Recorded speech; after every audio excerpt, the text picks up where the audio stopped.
अथ कनकधारास्तोत्रम्। वन्दे वन्दारुमन्दारमिन्दिरानन्दकन्दलम् अहं दानन्दसन्दोह बन्धुरं सिन्धुराननम्। अङ्गं हरे पुलकभूषणमाश्रयन्ते भृङ्गाङ्गनेव मुकुलाभरणं तमालम्। अङ्गीकृताखिलविभूतिरपाङ्गलीला माङ्गल्यदास्तु मम मङ्गलदेवताय। मुग्धा मुहुर्विदधते वदने मुरारे प्रेमत्रपाप्रणिहितानि गतागतानि।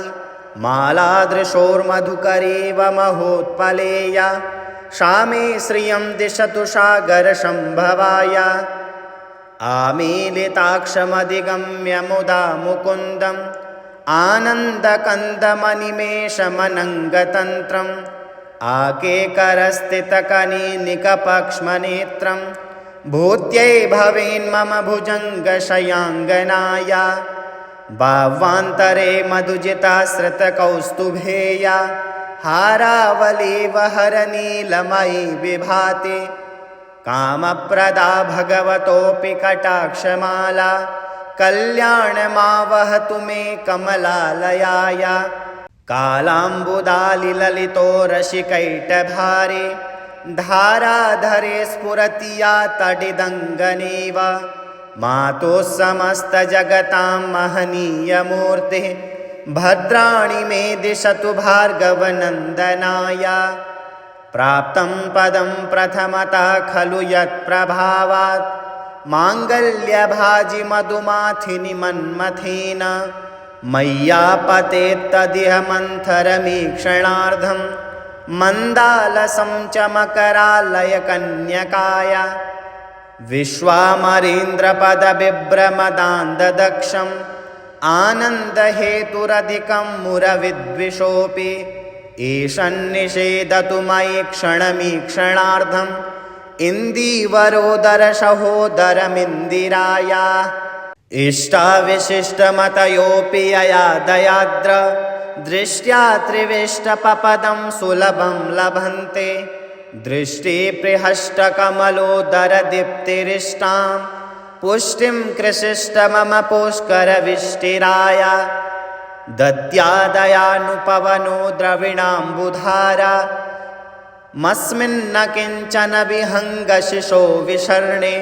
दुष्कर्मघर्ममपनीय चिराय दूरं नारायणप्रणयिनी नयनाम्बुवाः। गिर्देवतेति गरुडध्वजसुन्दरेति शाखम्बरेति शशिशेखरवल्लभेति। सृष्टिस्थितिप्रलयकेलिषु संस्थितायै तस्यै नमस्त्रिभुवनैकगुरुस्तरुण्यै। श्रुत्यै नमोऽस्तु शुभकर्मफलप्रसूत्यै रत्यै नमोऽस्तु रमणीयगुणार्णवायै। शक्यै नमोऽस्तु शतपत्रनिकेतनायै पुष्ट्यै नमोऽस्तु पुरुषोत्तमवल्लभायै। नमोऽस्तु नालीकनिभाननायै नमोऽस्तु दुग्धोदधिजन्मभूम्यै। नमोऽस्तु सोमामृतसोदरायै नमोऽस्तु नारायणवल्लभायै। नमोऽस्तु हेमाम्बुजपीठिकायै नमोऽस्तु भूमण्डलनायिकायै। नमोऽस्तु देवादिदयापरायै नमोऽस्तु शारङ्गायुधवल्लभायै। नमोऽस्तु देव्ये भृगुनन्दनायै नमोऽस्तु विष्णोरुरुसंस्थितायै। नमोऽस्तु लक्ष्मी कमलालयायै नमोऽस्तु दामोदरवल्लभायै। नमोऽस्तु कान्त्यै कमलेक्षणायै नमोऽस्तु भूत्यै भुवनप्रसूत्यै। नमोऽस्तु देवादिभिरर्चितायै नमोऽस्तु नन्दात्मजवल्लभाये। सम्पत्कराणि सकलेन्द्रियनन्दनानि साम्राज्यदानि विभवानि सरोरुहाक्षे। त्वद्वन्दनानि दुरितोद्धरणोद्यतानि मामेव मातरनिशं कलयन्तु नान्ये। यत्कटाक्षमुपासनविधि सेवकस्य सकलार्थसम्पदः शन्तनोति वचनाङ्गमानसै त्वां मुरारे हृदयेश्वरी भजे। सरसिजनिलये सरोजहस्ते धवलतमांशुकगन्धमाल्यशोभे भगवति हरिवल्लभे मनोज्ञे त्रिभुवनभूतकरी प्रसीद मह्यम्।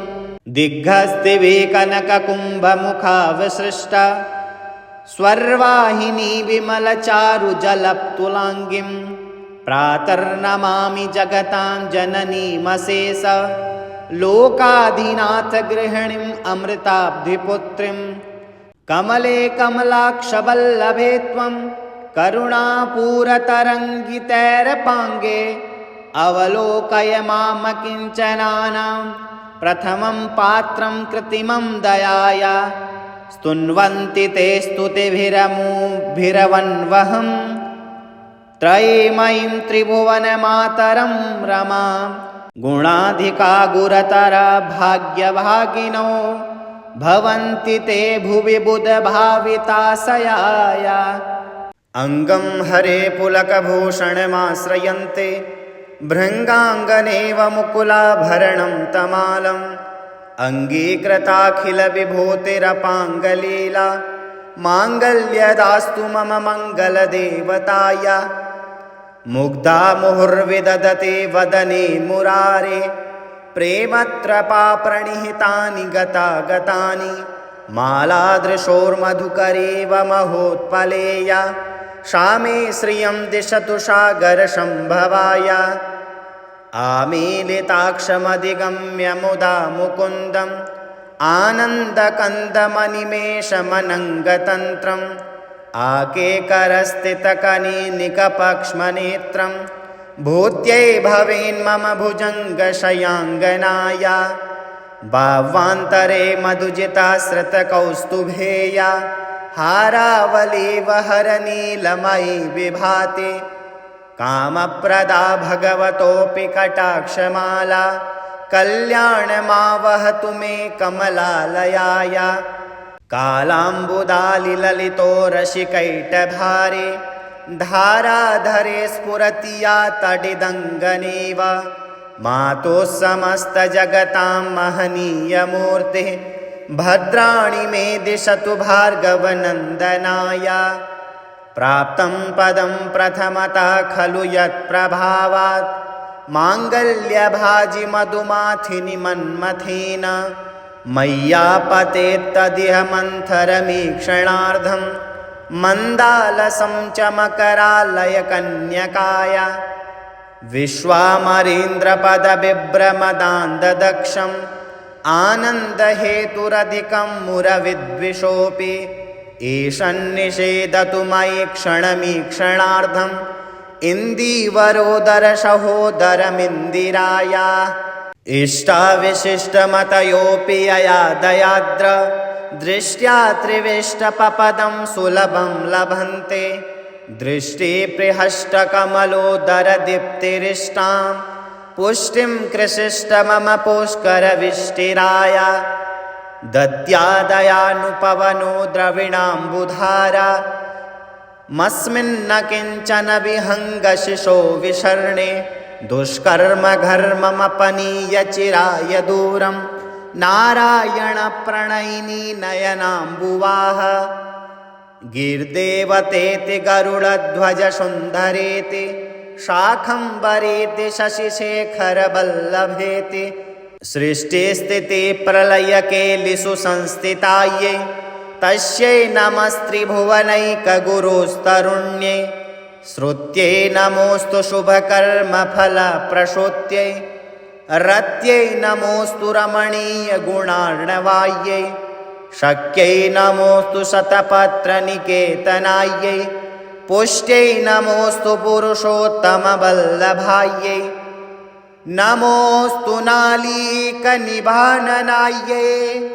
नमोऽस्तु दुग्धोदधिजन्मभूम्यै नमोऽस्तु सोमामृतसोदरायै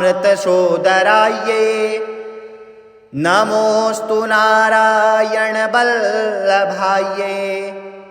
नमोऽस्तु हेमाम्बुजपीठिकायै नमोऽस्तु भूमण्डलनायिकायै नमोऽस्तु देवादिदयापरायै नमोऽस्तु शारङ्गायुधवल्लभायै नमोऽस्तु देव्ये भृगुनन्दनायै नमोऽस्तु विष्णोरुरुसंस्थितायै नमोऽस्तु लक्ष्मी कमलालयायै नमोऽस्तु दामोदरवल्लभायै नमोऽस्तु कान्त्यै कमलेक्षणायै नमोऽस्तु भूत्यै भुवनप्रसूत्यै नमोऽस्तु देवादिभिरर्चितायै नमोऽस्तु नन्दात्मजवल्लभायै सम्पत्कराणि सकलेन्द्रियनन्दनानि साम्राज्यदानि विभवानि सरोरुहाक्षे त्वद्वन्दनानि दुरितोद्धरणोद्यतानि मामेव मातरनिशं कलयन्तु नान्ये यत्कटाक्षमुपासनविधि सेवकस्य सकलार्थसम्पदः शन्तनोति वचनाङ्गमानसै त्वां मुरारे हृदयेश्वरी भजे सरसिजनिलये सरोजहस्ते धवलतमांशुकगन्धमाल्यशोभे भगवति हरिवल्लभे मनोज्ञे त्रिभुवनभूतकरी प्रसीद मह्यम् दिग्हस्तिवे कनककुम्भमुखावसृष्टा स्वर्वाहिनी विमलचारुजलप्तुलाङ्गीं प्रातर्नमामि जगतां जननीमशेष लोकाधिनाथगृहिणीम् अमृताब्धिपुत्रीं कमले कमलाक्षवल्लभे त्वं करुणापूरतरङ्गितैरपाङ्गे अवलोकय मामकिञ्चनानां प्रथमं पात्रं कृत्रिमं दयाया स्तुन्वन्ति ते स्तुतिभिरमुभिरवन्वहं त्रयीमयीं त्रिभुवनमातरं रमां गुणाधिका गुरतरा भाग्यभागिनो भवन्ति ते भुवि बुधभाविताशयाया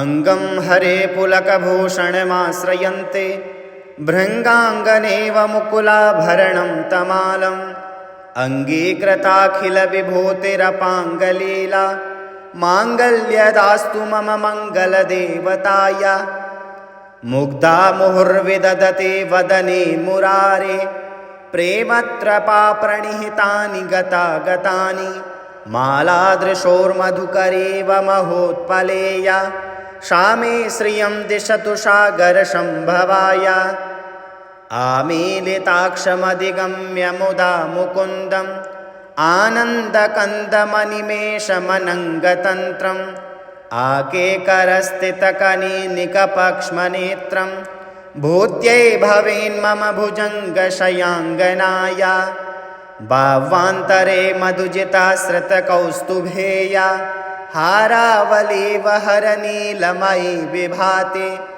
कामप्रदा भगवतोऽपि कटाक्षमाला कल्याणमावहतु मे कमलालयाय कालाम्बुदालिललितो रसिकैटभारे धाराधरे स्फुरति या तडिदङ्गनेव मातुः समस्तजगतां महनीयमूर्तिः भद्राणि मे दिशतु भार्गवनन्दनाय प्राप्तं पदं प्रथमतः खलु यत्प्रभावात् माङ्गल्यभाजि मधुमाथिनि मन्मथेन मय्यापतेत्तदिह मन्थरमीक्षणार्धं मन्दालसं च मकरालयकन्यकाय विश्वामरेन्द्रपदबिभ्रमदान्ददक्षम् आनन्दहेतुरधिकं मुरविद्विषोऽपि ईशन्निषेधतु मयि क्षणमीक्षणार्धम् इन्दीवरोदरसहोदरमिन्दिराया इष्टाविशिष्टमतयोऽपि यया दयाद्र दृष्ट्या त्रिविष्टपपदं सुलभं लभन्ते दृष्टिप्रिहष्टकमलोदरदीप्तिरिष्टां पुष्टिं कृशिष्ट मम पुष्करविष्टिराय दद्यादयानुपवनो द्रविणाम्बुधारा मस्मिन्न किञ्चन विहङ्गशिशो विशर्णे दुष्कर्मघर्ममपनीय चिराय दूरं नारायणप्रणयिनी नयनाम्बुवाः गिर्देवतेति गरुडध्वजसुन्दरेति शाखम्बरेति शशिशेखरवल्लभेति सृष्टिस्थितिप्रलयकेलिषु संस्थितायै तस्यै नमस्त्रिभुवनैकगुरुस्तरुण्यै श्रुत्यै नमोऽस्तु शुभकर्मफलप्रसूत्यै रत्यै नमोऽस्तु रमणीयगुणार्णवायै शक्यै नमोऽस्तु शतपत्रनिकेतनायै पुष्ट्यै नमोऽस्तु पुरुषोत्तमवल्लभायै नमोऽस्तु नालीकनिभाननायै नमोऽस्तु दुग्धोदधिजन्मभूम्यै नमोऽस्तु सोमामृतसोदरायै नमोऽस्तु नारायणवल्लभायै नमोऽस्तु हेमाम्बुजपीठिकायै नमोऽस्तु भूमण्डलनायिकायै नमोऽस्तु देवादिदयापरायै नमोऽस्तु शारङ्गायुधवल्लभायै नमोऽस्तु देव्ये भृगुनन्दनायै नमोऽस्तु विष्णोरुरुसंस्थितायै नमोऽस्तु लक्ष्मी कमलालयायै नमोऽस्तु दामोदरवल्लभायै नमोऽस्तु कान्त्यै कमलेक्षणायै नमोऽस्तु भूत्यै भुवनप्रसूत्यै नमोऽस्तु देवादिभिरर्चितायै नमोऽस्तु नन्दात्मजवल्लभायै सम्पत्कराणि सकलेन्द्रियनन्दनानि साम्राज्यदानि विभवानि सरोरुहाक्षि त्वद्वन्दनानि दुरितोद्धरणोद्यतानि मामेव मातरनिशं कलयन्तु नान्ये यत्कटाक्षमुपासनविधि सेवकस्य सकलार्थसम्पदः सन्तनोति वचनाङ्गमानसै त्वां मुरारे हृदयेश्वरी भजे सरसिजनिलये सरोजहस्ते धवलतमांशुकगन्धमाल्यशोभे भगवति हरिवल्लभे मनोज्ञे त्रिभुवनभूतकरी प्रसीद मह्यम् दिग्हस्तिवे कनककुम्भमुखावसृष्टा स्वर्वाहिनी विमलचारुजलप्तुलाङ्गीं प्रातर्नमामि जगतां जननीमशेष लोकाधिनाथगृहिणीम् अमृताब्धिपुत्रीं कमले कमलाक्षवल्लभे त्वं करुणापूरतरङ्गितैरपाङ्गे अवलोकय मामकिञ्चनानां प्रथमं पात्रं कृत्रिमं दयाया स्तुन्वन्ति ते स्तुतिभिरमुभिरवन्वहम् त्रयीमयीं त्रिभुवनमातरं रमां गुणाधिका गुरतरा भाग्यभागिनो भवन्ति ते भुवि बुधभाविताशयाय सुवर्णधारास्तोत्रं यच्छङ्कराचार्यनिर्मितं त्रिसन्ध्यं यः पठेन्नित्यं सकुबेरसमो भवेत् इति श्रीमत्परमहंसपरिव्राजकाचार्यस्य श्रीगोविन्दभगवत्पूज्यपादशिष्यस्य श्रीमच्छङ्करभगवतः कृतौ कनकधारास्तोत्रं सम्पूर्णम्।